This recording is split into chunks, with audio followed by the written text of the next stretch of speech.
नमस्ते भारत।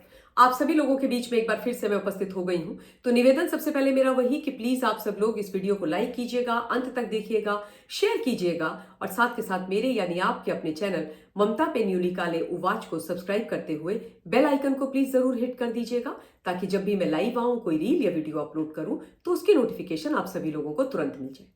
आज बात की जाएगी गांधी परिवार के राजकुमार और राजकुमारी की, यानी भारतवर्ष के जो एलओपी हैं माननीय सांसद राहुल गांधी उनकी, और जो अभी अभी माननीय सांसद बनी है 52 वर्ष की उम्र में ऐसी प्रियंका गांधी वाड्रा की। इन दोनों भाई बहनों ने अपनी माताजी के आशीर्वाद से भारतवर्ष के अंदर एक इतिहास रच डाला है। हिंदुस्तान ऐसा इतिहास जिसको इन दोनों के अलावा कोई और कभी रचना भी नहीं चाहेगा। एक ऐसा इतिहास जिसके चलते आने वाले समय में भैया बहन का नाम स्वर्ण अक्षरों में नहीं अपितु काले अक्षरों में लिखा जाएगा।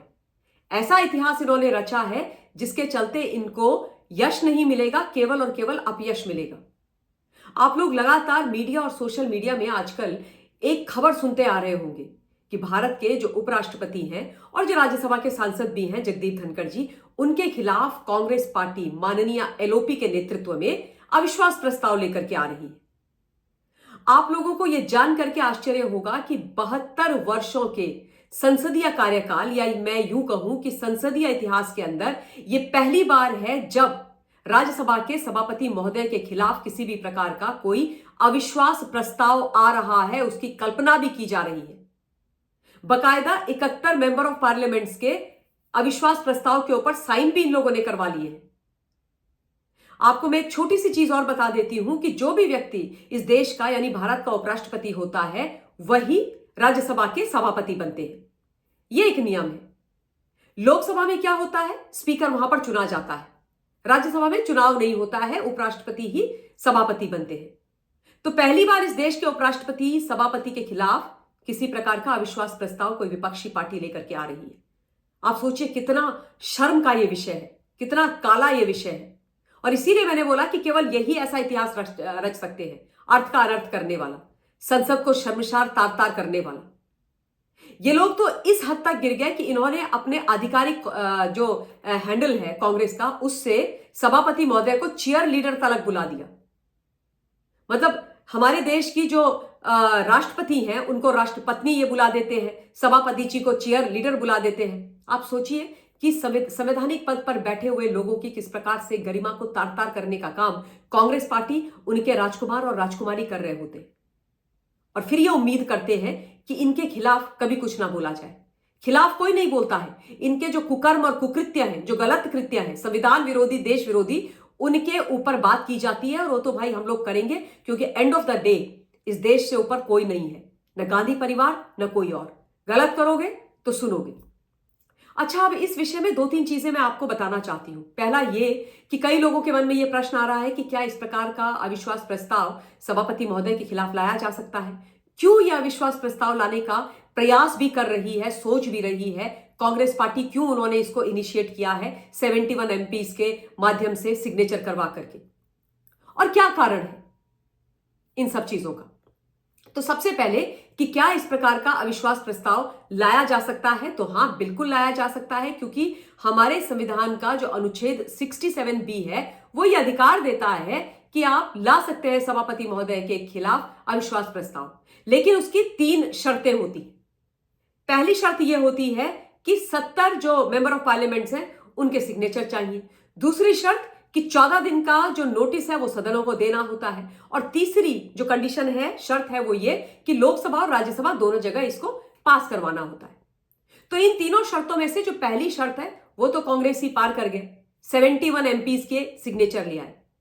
दूसरी जो शर्त है 14 दिन का नोटिस देने का, यहां पर ये फेल हो गए, क्योंकि आप सदन को चलने के लिए 14 दिन बचे ही नहीं, केवल 10 दिन बचे हैं। यानी कि जो ये नौटंकी तमाशा कर रहे हैं कि साइन कर लिए हैं, अविश्वास प्रस्ताव हम लेकर के आ गए हैं, हाय तौबा मचा रहे हैं, उसका वो बेमाना है, वो केवल एक पॉलिटिकल स्टंट है। क्योंकि जब 14 दिन का नोटिस ही नहीं तो लेकर के कैसे आएंगे, वो तो समय ही नहीं बचा। और तीसरी भी जो महत्वपूर्ण कंडीशन है कि राज्यसभा में तो चलो मैंने माना कि नाच के, गा के, रो के, पीट के, पैर वैर पकड़ के कि ये लोग इसको पास करा लेंगे नंबर्स के हिसाब से, लेकिन लोकसभा में कैसे कराएंगे? लोकसभा में क्या इनके पास नंबर है? क्या ये पास करा पाएंगे?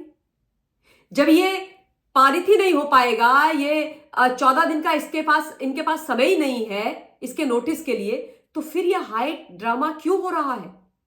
क्यों लेकर के आए हैं ये प्रस्ताव? क्यों इसके बारे में इन्होंने ये पूरे का पूरा जो नौटंकी है उसको आरंभ किया है? वो इसलिए ताकि राज्यसभा के सभापति के खिलाफ अविश्वास प्रस्ताव लाने के नाम पर ये अपनी जो नाकामियां हैं उनको छुपा सके, अपनी जो गंदगी है उसको छुपा सके। आप सब जानते हैं ना कि किस प्रकार से भारतीय जनता पार्टी पूर्णतया आक्रामक होकर फ्रंट फुट पर खेल करके इनको आड़े हाथों ले रही है सोनिया गांधी का जॉर्ज सोरोस के साथ संबंध के मामले में। लोकसभा और राज्यसभा दोनों जगह कड़े से कड़े प्रश्न किए जा रहे हैं। राज्यसभा में जो जेपी नड्डा जी हैं वो जिस प्रकार से इनकी खाट खड़ी बिस्तर गोल कर रहे हैं ना तथ्यों के साथ, वो तो देखने लायक है, उसको देख करके मन आनंदित हो जाता है। और ये इस विषय पर जवाब नहीं देना चाहते हैं। क्यों? क्योंकि चोर की दाढ़ी में तिनका, क्योंकि संबंध बहुत गहरा है। ये रिश्ता क्या कहलाता है नहीं वाली कंडीशन है, ये रिश्ता बहुत कुछ कहलाता वाली बात है। और इसलिए इस रिश्ते पर मट्टी डालने के लिए, पर्दा डालने के लिए, इस एम्बैरेसमेंट से बचने के लिए, ताकि राज्यसभा में ये विषय उठे ना, इस विषय पर चर्चा परिचर्चा ना हो, इनसे प्रश्न ना किए जाएं, तो इन सब से बचने के लिए अविश्वास प्रस्ताव की नौटंकी की जा रही है। In short, madam Sonia Gandhi यानी राजमाता को बचाने के लिए यह पूरा प्रपंच किया जा रहा है। और दूसरी चीज और, आपने देखा होगा कि किस प्रकार से डे 1 से, जब से विंटर सेशन शुरू हुआ सदन का, इन कांग्रेसियों ने विपक्ष के नाम पर तमाशा करना आरंभ कर दिया। अडानी के नाम पर नौटंकी करने लगे। संसद को इन्होंने सड़क बना दिया, हाय तौबा मचा दी, वॉकआउट करने आरंभ कर दिए, संसद के अंदर संसद के बाहर नाचना गाना आरंभ कर दिया। और इनकी यह मंशा थी कि येन केन प्रकारेण सदन ना चले, जो सरकार है वो जो महत्वपूर्ण बिल्स हैं उनको सदन में ना ला सके, पास ना कर सके। अगर बिल्स पास नहीं होंगे तो देश और जनता के लिए काम नहीं होगा। और यही तो ये चाहते हैं, ये तो सिर्फ इस देश का बुरा ही चाहते हैं ना, इस देश का दोहन ही करना चाहते हैं। तो जब इनको ये लगने लगा कि जो ये करना चाहते हैं उसको होने नहीं दे रहे हैं सभापति महोदय जगदीप धनखड़, तो बिफर गए, पागल हो गए। क्योंकि जो सभापति हैं, जो उपराष्ट्रपति जी हैं जगदीप धनखड़ जी, वो नियम कायदे कानून रूल बुक के बड़े पक्के व्यक्ति हैं। ये तो मैंने उनको देखा है, बड़ी शांति से, सहजता से वो बात करते हैं, लेकिन कायदे कानून के अंदर वो सदन चलाते हैं। रूल बुक कायदे कानून के तहत जब उन्होंने सदन इस बार भी चलाया और इनकी एक नहीं चलने दी, जब ज्यादा नौटंकी तमाशा किया तो सदन 12 बजे तक स्थगित कर दिया, आगे स्थगित कर दिया, तो उससे ये पगला गए, बिफर गए कि भाई हमारी जो नौटंकी है उसको क्यों नहीं चलने दे रहे। तो इसलिए अविश्वास प्रस्ताव का नाटक कर दिया। इनकी घर की बपौती है क्या भारतवर्ष की संसद? लोकतंत्र का सर्वोच्च मंदिर है, उसको ये बर्बाद करेंगे और होने दिया जाएगा? इनके घर के पैसों से चलती है, राजीव गांधी फाउंडेशन से चलती है, नहीं भाई, इस देश के टैक्स पेयर के पैसों से चलती है। तो इनका तमाशा वहां पर बर्दाश्त नहीं होगा। और ये जो भी नौटंकी ये करने की कोशिश कर रहे हैं, ये पूरी देश देख रही है, देश का हर व्यक्ति देख रहा है, और इसका जवाब आने वाले समय पर इनको मिलेगा, जैसे हर चुनाव में मिलता है। तो ये एक बहुत महत्वपूर्ण विषय था, तथ्यों के माध्यम से मुझे आपके बीच में रखना था। तो इस वीडियो के लिए इतना ही। बहुत बहुत धन्यवाद। जय हिंद।